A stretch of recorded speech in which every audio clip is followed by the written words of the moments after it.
আমাদের নীতি ছিল যে সঠিক উপভোক্তা চিহ্নিত করেই টাকাটা দেব, অবৈধ লোকের হাতে টাকা দেব না, অভারতীয় অনুপ্রবেশকারীদেরকে টাকা দেব না।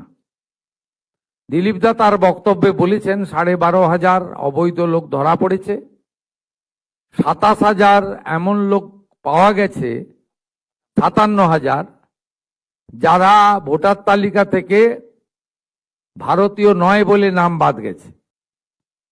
5 লক্ষ সামথিং দেওয়ার কথা ছিল। আমি এবং দিলীপ দা অনুরোধ করলাম যে 10,20,000 ভেরিফিকেশন কমপ্লিট আপনি দিয়ে দিন। উনি একদিনের মধ্যে সিদ্ধান্ত নিয়ে বললেন যে না, ঠিক আছে, দেওয়া যেতে পারে।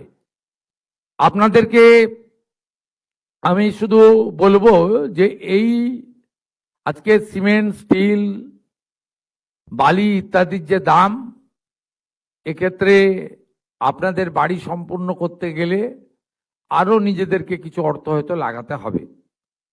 কিন্তু আমাদের মাননীয় প্রধানমন্ত্রী একটা সুযোগ করে দিয়েছেন, বিকশিত ভারত জি রামজি। এখানে এই কাজ ইতিমধ্যে শুরু হয়েছে এবং আপনারা এই ক্ষেত্রে কিছু ম্যান্ডেজ, কিছু ম্যান পাওয়ার বিকশিত ভারত জি রামজির মধ্যে থেকেও পেতে পারেন অ্যাডিশনালি। এবং এই বাড়িগুলো সম্পূর্ণ হলে একটি করে স্বচ্ছ ভারত মিশনের অন্তর্গত শৌচালয় 12,000 টাকা করে আপনারা প্রত্যেকে পাবেন সম্পূর্ণ হয়ে গেলে। এটা আপনাদের অতিরিক্ত পাওনা। তার সাথে আপনি যদি চান ইলেকট্রিকের বিল আপনার দিতে আপনার অর্থনৈতিক অসুবিধা হচ্ছে, আপনি প্রধানমন্ত্রী সূর্য ঘরেও যুক্ত হয়ে যেতে পারেন। অর্থাৎ আপনি সোলার প্যানেল পাবেন 100 ইউনিটে 30,000 টাকা সাবসিডি, 200 ইউনিটে 60,000 টাকা সাবসিডি, 300 ইউনিটে 78,000 টাকা সাবসিডি ফ্রম সেন্ট্রাল গভর্নমেন্ট।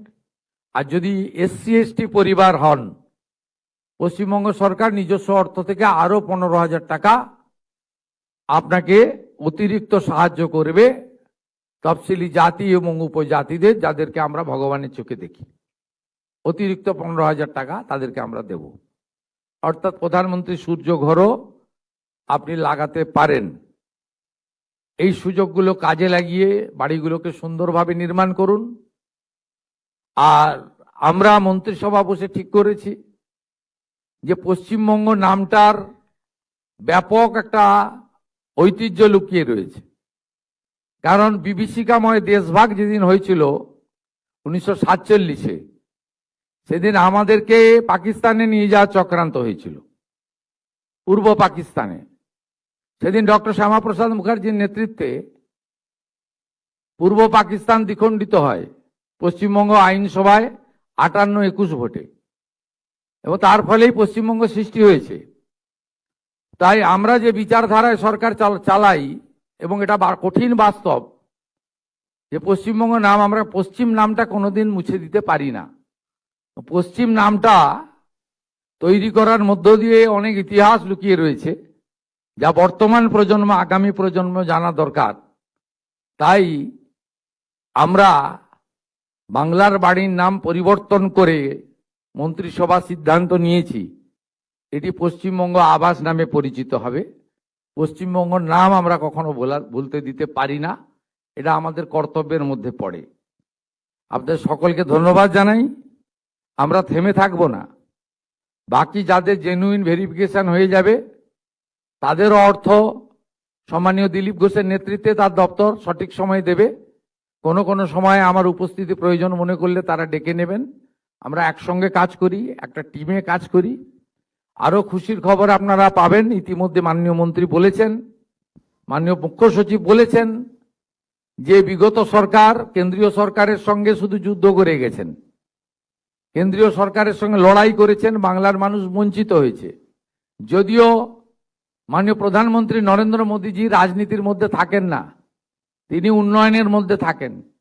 2004 থেকে 14 তদানীন্তন ভারত সরকারের আমলে 25,000 টাকা ছিল। স্কিমের নাম ছিল ইন্দিরা আবাস যোজনা, IAY। মাত্র 25,000 টাকার বাড়ি হতো, তাও একটা গ্রাম পঞ্চায়েতের ভাগে 3টে করে বাড়ি আসতো। মানে এত অল্প বরাদ্দ ছিল।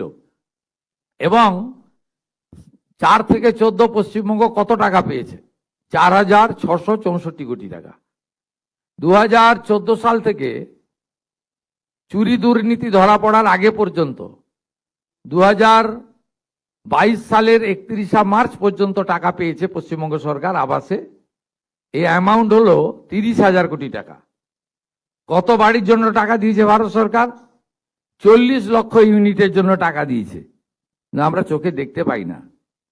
বহু জায়গায় আবাসের নামে দুর্নীতি হয়েছে, চুরি হয়েছে, লুট হয়েছে, কিন্তু প্রধানমন্ত্রী 30,000 কোটি টাকা আবাসে দিয়েছেন। যদিও তাকে শুনতে হয়েছে বিগত সরকারের মুখ থেকে যে আমাদের বঞ্চিত করে রাখা হয়েছে, আবাস দেওয়া হয় না, ইত্যাদি ইত্যাদি, 100 দিনের কাজ দেওয়া হয় না। এই তথ্যগুলো আমার সঙ্গে, যেহেতু পশ্চিমবাংলার এই মুহূর্তে 341টি ব্লকের মানুষ যুক্ত রয়েছে, দলমত বর্ণ ধর্ম নির্বিশেষে মানুষ যুক্ত রয়েছে, প্রান্তিক মানুষরা যুক্ত রয়েছে, সব দলের লোকেরা যুক্ত রয়েছে, সব আধিকারিকরা যুক্ত রয়েছে, আপনাদের এসব তথ্য জানা দরকার রয়েছে। তাই আমি এসব সঠিক তথ্য আপনাদেরকে পরিবেশন করলাম। আপনারা শুনলে খুশি হবেন। কেন্দ্রীয় পঞ্চায়েত ও গ্রাম উন্নয়ন মন্ত্রী এসেছিলেন, তিনি আমাদেরকে 1 লক্ষ নতুন বাড়ির অনুমোদন দিয়ে গেছেন। 1 লক্ষ নয়, আমরা যত লক্ষ চাইব ততই পাবো। আমাদের সার্ভের শেষ দিন ছিল 20 জুলাই। মাননীয় মন্ত্রী দিলীপ ঘোষ মহোদয় অনুরোধ করার পরে শিবরাজ সিং চৌহানজি এটা বাড়িয়ে 15ই আগস্ট পর্যন্ত টাইম দিয়েছেন। ভেরিফিকেশন লিস্টের কাজ চলছে। এখনো যারা আবাস যোজনায় অন্তর্ভুক্ত হননি, নাম তুলুন। আমরা দল দেখব না, সম্প্রদায় দেখব না, ধর্ম দেখব না, আমরা শুধুমাত্র গাইডলাইন দেখব এবং প্রকৃত প্রাপক কিনা দেখব, এবং বিগত দিনে আপনার নামে টাকা উঠেছে, সেই টাকা নয়ছয় হয়েছে কিনা দেখব। এই কয়েকটা ক্রাইটেরিয়া দেখার পরে উনি কথা দিয়ে গেছেন 20 লাখ, 25 লাখ, 30 লাখ, 40 লাখ, যত বাড়ি লাগবে ভারত সরকার আমাদেরকে অর্থ সাহায্য করবে। স্টেট শেয়ারটা দেওয়ার জন্য আমরা প্রস্তুত রয়েছি। তাই পুজোর পরে পরেই, দুর্গোৎসবের পরে পরেই দেখবেন যে আরো কয়েক লক্ষ বাড়ির প্রথম কিস্তির টাকা আমরা আরো বড় কর্মসূচির মধ্য দিয়ে করব।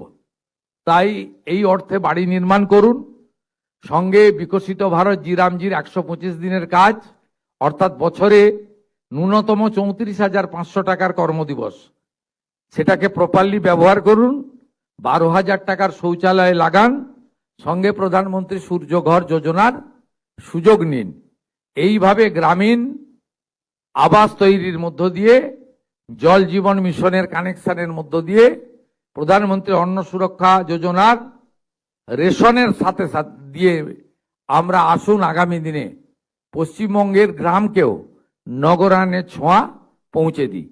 সকলকে ধন্যবাদ জানিয়ে, আপনাদের সকলকে শুভেচ্ছা জানিয়ে, আগামী 15ই আগস্ট স্বাধীনতা দিবস, হর ঘর তেরঙ্গা, প্রত্যেকটা বাড়িতে জাতীয় পতাকা তুলবেন এবং গর্বের স্বাধীনতা দিবস পালন করবেন।